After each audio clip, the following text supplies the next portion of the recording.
Hello friends, आज हम आपको कनेक्टिव टिश्यू के बारे में बताने वाले हैं। इससे पहले वाले लेक्चर में आपने पढ़ा हुआ है टिश्यू। टिश्यू के अंदर हमने बताया था कि टिश्यू हमारे कई तरह के होते हैं। पहला हमने बताया था एपिथेलियल टिश्यू। अब दूसरा हम बताएंगे कनेक्टिव टिश्यू। इसके बाद बताएंगे मस्कुलर टिश्यू, फिर बताएंगे नर्वस टिश्यू। इससे पहले वाले लेक्चर में आपने एपिथेलियल टिश्यू पढ़ा हुआ है। एपिथेलियल टिश्यू हमने बताया था कि दो तरह के होते हैं, एक सिंपल एपिथेलियल टिश्यू होता है, एक कंपाउंड एपिथेलियल। सिंपल में भी हमने कई तरह के बताए थे, स्क्वैमस, स्ट्रैटिफाइड, कॉलमनर, सिलिएटेड। उसी तरह से कंपाउंड में भी हमने बताया था। कंपाउंड में भी क्या स्ट्रैटिफाइड थे एंड ट्रांजिशनल। स्ट्रैटिफाइड में जो थे हमारे इसी तरह से जैसे हमारे सिंपल में थे, सिलिएटेड, कॉलमनर, स्क्वैमस, इस तरह से इसमें भी थे। तो अब आज हम अगर आप हमारा पुराना लेक्चर देखना चाहते हैं एपिथेलियल टिश्यू का, तो आप हमारा दूसरे वीडियो देख करके एपिथेलियल टिश्यू वाला देख के आप अच्छे से समझ सकते हैं। तो अब हम आपको बताएंगे कनेक्टिव टिश्यू के बारे में। कनेक्टिव टिश्यू, पहले हम कनेक्टिव टिश्यू के बारे में थोड़ा सा समझते हैं। कनेक्टिव मीन्स कनेक्ट करना, कनेक्ट मीन्स जोड़ना। मीन्स क्या, ऐसे टिश्यू जो हमारे पूरे बॉडी को जोड़ के रखते हैं, ऐसे टिश्यू को हम क्या कहते हैं, कनेक्टिव टिश्यू। हमने यहाँ पे लिखा हुआ है this is the one of the most abounded and widely distributed tissue in our body. Means क्या, जो हमारा कनेक्टिव टिश्यू है ऐसा टिश्यू है जो कि हमारे अबाउंडेंट वाइडली डिस्ट्रीब्यूटेड, मतलब पूरे बॉडी में बहुत ज़्यादा डिस्ट्रीब्यूटेड है। मीन्स क्या, ऐसा टिश्यू सबसे ज़्यादा जो हमारे बॉडी में फैला हुआ है, ऐसे टिश्यू क्या होते हैं और एक दूसरे को जोड़ के रखे हैं, ऐसे टिश्यू को हम क्या बोलते हैं, कनेक्टिव टिश्यू। कनेक्टिव टिश्यू की अगर हम बात करें तो कनेक्टिव टिश्यू हमारे दो तरह के हो सकते हैं, एक सॉलिड हो सकता है, दूसरा लिक्विड हो सकता है। हमने यहाँ लिखा हुआ है सॉलिड। सॉलिड में क्या आता है, कार्टिलेज आता है एंड हमारे बोन्स आते हैं, कार्टिलेज एंड बोन्स आते हैं। अगर हम लिक्विड की बात करें, लिक्विड में हमारा क्या आता है, ब्लड आता है, लिम्फ आता है। अब हम कनेक्टिव टिश्यू के टाइप्स के बारे में बात करते हैं या क्लासिफिकेशन की बात करते हैं। हमारे कनेक्टिव टिश्यू जो होता है मोस्टली हमने यहाँ दिखाया है 5 टाइप से। पहला क्या है, ब्लड है। दूसरा यहाँ हमने लिखा है बोन। तीसरा यहाँ हमने लिखा है कार्टिलेज। उसके बाद चौथा हमने लिखा है लूज कनेक्टिव टिश्यू। पांचवा हमने लिखा है डेंस कनेक्टिव टिश्यू। एक बार आप फिर से देख लेंगे। जो हमारा टाइप्स है दो तरह के हैं। टाइप से पहले हमने क्या बताया कि हमारे जो कनेक्टिव टिश्यू है दो तरह के हो सकते हैं, या तो लिक्विड हो सकता है या तो सॉलिड हो सकता है। अगर सॉलिड है तो क्या होगा, वो हमारे बोन हो सकते हैं या हमारे कार्टिलेज हो सकते हैं, या अगर लिक्विड की बात करें, लिक्विड हमारा लिम्फ हो सकता है या ब्लड हो सकता है। उसके बाद टाइप्स की बात करते हैं। टाइप से हमें हमारा आता है ब्लड। कनेक्टिव टिश्यू का पहला टाइप है ब्लड, दूसरा हमारा बोन, तीसरा कार्टिलेज, चौथा है हमारा लूज कनेक्टिव टिश्यू, पांचवा है हमारा डेंस कनेक्टिव टिश्यू। हम पहले ब्लड की बात करते हैं। ब्लड सबको पता है, ब्लड हमारी इम्पॉर्टेंट टिश्यू है जिसका काम क्या होता है, पूरे बॉडी में सर्कुलेट करना। और ब्लड में भी हमारे कई तरह के कंपोनेंट पाए जाते हैं, जैसे RBC, red blood cells, WBC, white blood cells and platelets. ये हमारे पूरे बॉडी को जोड़ के रख। ब्लड क्या करता है, सब जगह सप्लाई है, कहीं भी आप देखेंगे तो ब्लड ही मिलेगा। तो ब्लड क्या है, कनेक्टिव टिश्यू, सबको जोड़ के रखा पूरे बॉडी को। और इसको हम अगर नॉर्मल डिफाइन की बात करें, ब्लड सीधा लिखा गया होता है, आप कहीं भी देखेंगे तो लिखा होता है blood is a connective tissue. Blood क्या है, कनेक्टिव टिश्यू है। किस तरह का कनेक्टिव टिश्यू हमने ऊपर बताया था, लिक्विड कनेक्टिव टिश्यू है। अब इसमें जैसे आरबीसी हो गया। अब आरबीसी का काम क्या होता है, सबको पता है आरबीसी हमारे जो ऑक्सीजन है उनको कैरी करती है और पूरे बॉडी को सप्लाई करती है। जब सप्लाई करती है उसके बाद डब्ल्यूबीसी है। डब्ल्यूबीसी का काम क्या होता है, हमारे बॉडी को इम्यूनिटी प्रोवाइड कराना। इम्यूनिटी प्रोवाइड करना मीन्स क्या होता है, एंटीबॉडी का फॉर्मेशन कर रहा है। प्लेटलेट क्या होता है, प्लेटलेट सबको पता है कि अगर हमारे कहीं भी घाव लग जाए, कट जाए, तो प्लेटलेट क्या करता है, वो प्लेटलेट हमारे 13 फैक्टर को एक्टिवेट करता है, जिससे क्या होता है कि जो हमारा घाव है जल्दी से जल्दी ठीक हो जाता है। मीन्स क्या, जो हमारा ब्लड है, ब्लड भी हमारे एक तरह का कनेक्टिव टिश्यू है और ऐसा कनेक्टिव टिश्यू है जो पूरे बॉडी को जोड़ के रखता है, पूरे बॉडी के अंदर फ्लो होता है। और इसमें हमारे डिफरेंट कंपोनेंट पाए जाते हैं। आरबीसी पाया जाता है, डब्ल्यूबीसी पाया जाता है, प्लेटलेट।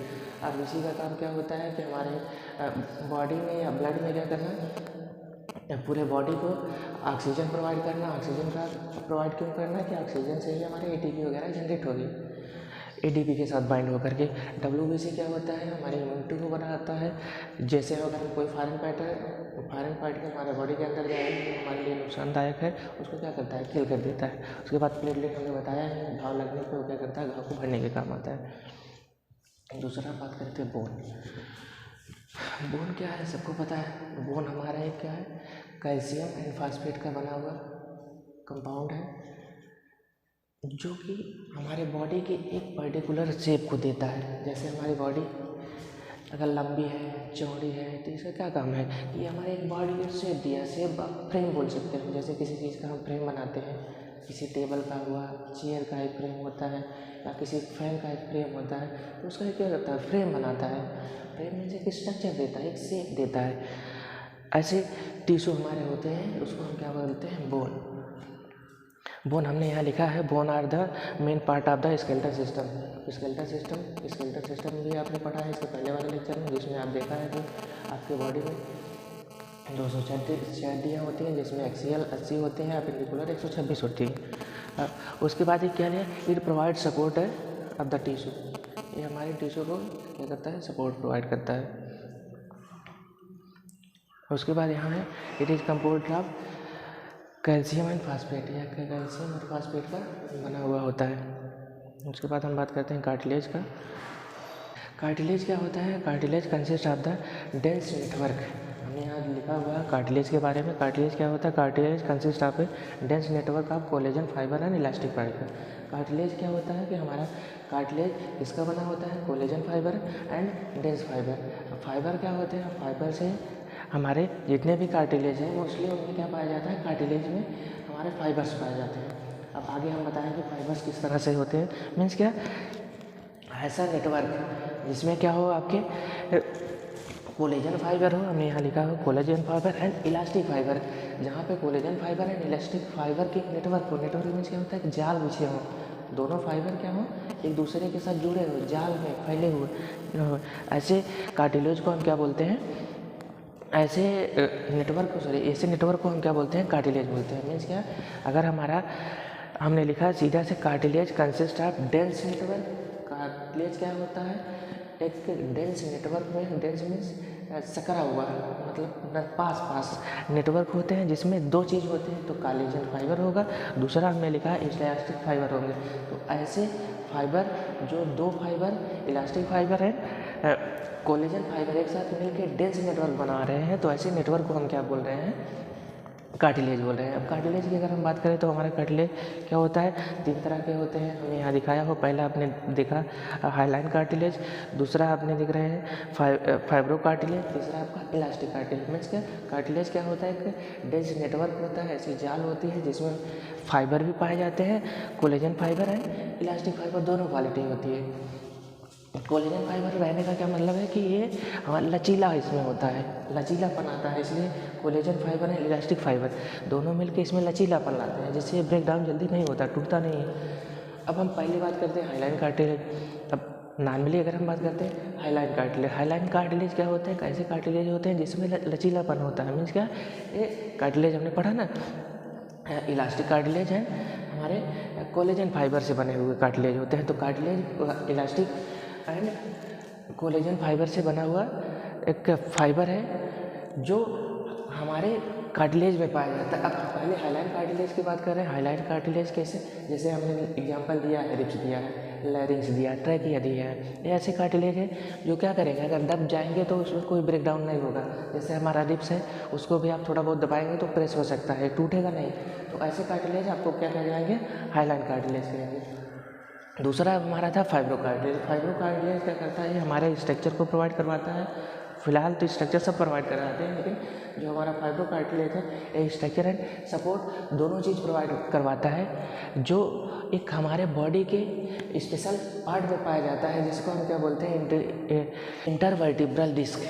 इंटरवर्टिब्रल डिस्क हमारे फाइब्रो कार्टिलेज की हम बात करें तो हमारा फाइब्रो कार्टिलेज इंटरवर्टिब्रल डिस्क के बीच में और नी डिस्क के बीच में पाया जाता है। इंटरवर्टिब्रा का क्या मतलब, इंटर मीन्स बीच में, वर्टिब्रा के बीच में। मीन्स क्या, दो वर्टिब्रा है, एक ऊपर लगा है इस तरह से, एक नीचे लगा है, उनके बीच में जो कार्टिलेज पाया जा रहा है, ऐसे कार्टिलेज को हम फाइब्रो कार्टिलेज बोलेंगे, जो क्या करता है, एक शेप प्रोवाइड करवा रहा है। अगर हम आपके वर्टिब्रा की बात करें तो वर्टिब्रा आपके, ठीक है, यहाँ गर्दन से लेकर यहाँ नीचे ही प्रीजन तक पाया जाता है, जो एक पर्टिकुलर शेप प्रोवाइड करवा रहा है और हमारे बॉडी को सपोर्ट भी दे रहा है कि जो हम ऐसे खड़े हैं तो क्या होगा, सपोर्ट। अगर वही हमारा वर्टिब्रा ना होता तो हम झुक जाते, ठीक है। तो ये फाइब्रो कार्टिलेज क्या कर रहा है, दो डिस्क के बीच में, दो वर्टिब्रा के बीच में जोड़ने का काम जो कर रहा है वो हमारा फाइब्रो कार्टिलेज। हम कनेक्टिव टिश्यू पढ़ रहे हैं, कनेक्टिव टिश्यू का काम ही क्या है, जोड़ना। तो यहाँ पे हम क्या कर रहे हैं, दो वर्टिब्रा को जोड़ रहे हैं। और नी जॉइंट में जैसे हमारा नी है, नी में भी दो हड्डियों को जोड़ने का भी काम कर रहा है। और उसके बाद क्या होता है, इलास्टिक कार्टिलेज। अब इलास्टिक कार्टिलेज तो इसमें सबसे ज़्यादा इलास्टिसिटी भरी हुई है, उसमें थोड़ा सा कम थी, हाईलाइन में और कम थी, फाइब्रो में थोड़ा सा था। अब हम इलास्टिक वाले में पूरा मूवमेंट कर सकते हैं। अब जिसमें आपका क्या होगा, जैसे इलास्टिक कार्टिलेज, अब इलास्टिक कार्टिलेज क्या हो सकता है कि आपका एलो कार्टिलेज, इसको हम एलो कार्टिलेज के भी नाम से जानते हैं। अगर हम एग्जांपल की बात करें तो ये हमारा एग्जांपल हमने दिया है, जैसे आपका यहाँ पे नोज लिखा है, दूसरा हमारा ईयर भी आप क्या करें, कितना भी मूव करिए वो टूटेगा नहीं। इसमें सबसे ज़्यादा इलास्टिक मतलब क्या हो, लचीला, सबसे ज़्यादा इसमें लचीलापन होता है। अब नेक्स्ट हम अगर बात करते हैं loose connective tissue. Loose connective tissue क्या होता है, ऐसे कनेक्टिव टिश्यू होते हैं जो क्या होते हैं, लूजली अरेंज होते हैं। जैसे इसमें अब क्या है, एरियोलर कनेक्टिव टिश्यू, दूसरा हमारा आता है adipose connective tissue. Loose connective tissue means क्या होता है कि ऐसे कनेक्टिव टिश्यू होते हैं जो एकदम लूजली अरेंज हो। लूजली मीन्स क्या, इनके फाइबर जो होंगे ये दूर दूर अरेंज होंगे, लूजली अरेंज होंगे। ऐसे कनेक्टिव टिश्यू को हम क्या बोल रहे हैं, loose connective tissue. Loose connective tissue हमारे पहले टाइप्स के, उस पर पहला सब टाइप्स की अगर हम बात करें तो क्या होता है, areolar connective tissue. Areolar connective tissue में same as loose connective tissue. Areolar में क्या होता है, बीच बीच में स्पेस होगा। एरिया में ऐसे फाइबर जो थोड़ा दूर दूर फैले होंगे, ऐसे कनेक्टिव टिश्यू को हम क्या बोल रहे हैं, लूज कनेक्टिव टिश्यू। जैसे हमारे स्किन को जोड़ने के लिए जो काम कर रहे हैं वो हमारे एरियोलर कनेक्टिव टिश्यू है। अब उसके बाद आता है adipose connective tissue. Adipose connective tissue ये भी ऐसे कनेक्टिव टिश्यू हैं जो हमारे लूज कनेक्टिव टिश्यू के अंदर आते हैं। जैसे इसमें हमारे बहुत सारे बात करें तो बहुत सारे हमारा आर्गन होता है, जो आर्गन क्या होता है, एक दूसरे से अटैच होते हैं, लगे होते हैं, जिससे उनका शेप का डिस्टर्बेंस नहीं होता है या अपने स्थान को, प्लेस को चेंज नहीं कर पाते हैं। तो ऐसे टिश्यू भी हमारे कनेक्टिव टिश्यू कहे जाते हैं। अब लास्ट हम बात करते हैं dense connective tissue. Dense means क्या होगा, अब तक आपने लूज पढ़ा, लूज में क्या आपके जो फाइबर थे वो बहुत दूर दूर थे, अब क्या होंगे, फाइबर हमारे नज़दीक बहुत नज़दीक आ जाएंगे, जिससे क्या होगा, डेंस बन जाएगा। मीन्स डेंस मीन्स सॉलिड आप बोल सकते हैं, सॉलिड की तरह बन जाएगा। जैसे हमारा हमने देखा है यहाँ, it contain a numerous thicker and dense fibre. ये बहुत सारे फाइबर कंटेन किए होते हैं, न्यूमरस फाइबर कंटेन किए, और डेंस में नज़दीक कलेक्ट किए होते हैं, जिसकी वजह से टाइटली पैक्ड होते हैं। यहाँ हमने लिखा है पैक्ड क्लोजली, बहुत ज़्यादा नज़दीक पैक होते हैं, जिसकी वजह से टाइट होते हैं। अब इसमें जैसे दो चीज़ होता है, इसमें अगर एग्जाम्पल की बात करें, टेंडन आता है, दूसरा लिगामेंट आता है। अब टेंडन क्या होता है, टेंडन ऐसे जॉइंट होते हैं जो हमारे मसल टू बोन को जोड़ने का काम करते हैं। टेंडन का काम क्या होता है, जैसे दो बोन है, दो बोन को जोड़ने के लिए जो मसल्स यूज की जाती है, ऐसे मसल्स को हम क्या बोलते हैं, ऐसे जॉइंट को हम क्या बोलते हैं, टेंडन। उसके बाद हमारा आता है लिगामेंट। लिगामेंट क्या होता है, जो हमारे बोन टू बोन को, दो बोन्स हैं, दो बोन को जो जोड़ रहा है, जैसे मैंने वर्टिब्रल डिस्क बताया है, वैसे दो बोन के बीच में जोड़ने का काम कौन कर रहा है, हमारा लिगामेंट। जो बोन को जोड़ रहा है उसको हम लिगामेंट कहेंगे, जो बोन टू मसल्स को जोड़ रहा है उसको हम टेंडन कहेंगे। अब हमारा एक बार हम फिर से रिकॉल करते हैं कि हमारा कनेक्टिव टिश्यू ऐसा कनेक्टिव टिश्यू होता है जो हमारे बॉडी को पूरा जोड़ के रखता है। और दो तरह के कनेक्टिव टिश्यू हो सकते हैं, पहला एक सॉलिड फॉर्म में हो सकता है, दूसरा लिक्विड फॉर्म में। सॉलिड फॉर्म में क्या हो सकता है, जैसे हमारे बोन हो गए, कार्टिलेज हो गया। लिक्विड फॉर्म की अगर हम बात करें तो हमारा ब्लड हो गया, लिम्फ हो गया। उसके बाद हम ब्लड की बात करते हैं तो ब्लड हमारा क्या है, कनेक्टिव टिश्यू है जो पूरे बॉडी में सर्कुलेट होता है, और ये क्या करता है, हमारे बॉडी को ऑक्सीजन, इम्यूनिटी एंड कहीं भी हमारे घाव लगता है तो घाव को भरने के लिए काम आता है। उसके बाद हम बात करें बोन क्या है कि स्केलेटल सिस्टम हमारे प्रोवाइड करवाता है, एक शेप प्रोवाइड करता है, जिससे हम क्या करते हैं, हमारा एक पर्टिकुलर शेप या फ्रेम बनता है। उसके बाद हम कार्टिलेज की बात करें, कार्टिलेज क्या है, एक नेटवर्क होता है फाइबर का, जिसमें हमने लिखा था elastic fibre and collagen fibre दोनों पाए जाते हैं हमारे 3 तरह के, जिसमें हमारा हाइलाइन कार्टिलेज था, दूसरा फाइब्रो कार्टिलेज था, तीसरा इलास्टिक कार्टिलेज। हाइलाइन कार्टिलेज क्या होते हैं, हमारे रिब्स में पाए जाते हैं, जिसमें लचीलापन थोड़ा सा कम होता है। उसके बाद फाइब्रो कार्टिलेज जो होता है हमारे इंटरवर्टिब्रल डिस्क में पाए जाते हैं, इसमें भी ज़्यादा फ्लेक्सिबिलिटी नहीं होती। उसके बाद हमारा आता है तीसरा इलास्टिक कार्टिलेज, जिसमें सबसे ज़्यादा फ्लेक्सिबिलिटी होती है, जिसको हम एलो कार्टिलेज के भी नाम से जानते हैं। वो हमारा ईयर में पाए जाते हैं, नोज में पाए जाते हैं। उसके बाद हम लूज कनेक्टिव टिश्यू की बात करते हैं। लूज कनेक्टिव टिश्यू के फाइबर जो होते हैं बहुत लूजली अरेंज होते हैं। इसमें 2 तरह के होता है, एरियोलर होता है, एडिपोज होता है। एरियोलर की बात करें तो हमारे स्किन के वगैरह में पाए जाते हैं। उसके बाद एडिपोज कनेक्टिव टिश्यू की बात करें तो वेरिएशन में पाए जाते हैं। उसके बाद हमारा डेंस कनेक्टिव टिश्यू, जिसके फाइबर क्या होते हैं बहुत क्लोजली अरेंज होते हैं, जिसमें हमारा टेंडन पाया जाता है, लिगामेंट पाया जाता है। टेंडन हमारे मसल टू बोन को जोड़ते हैं, लिगामेंट क्या करता है बोन टू बोन को जोड़ता है। आप स्क्रीनशॉट ले लीजिए। अगर आपको हमारा चैनल अच्छा लगा है तो लाइक, शेयर और सब्सक्राइब करना ना भूलें, और इसी तरह से हमारे वीडियो को आप सपोर्ट करते रहें। हम अच्छे से अच्छे कंटेंट लाने की आपको कोशिश करेंगे। धन्यवाद।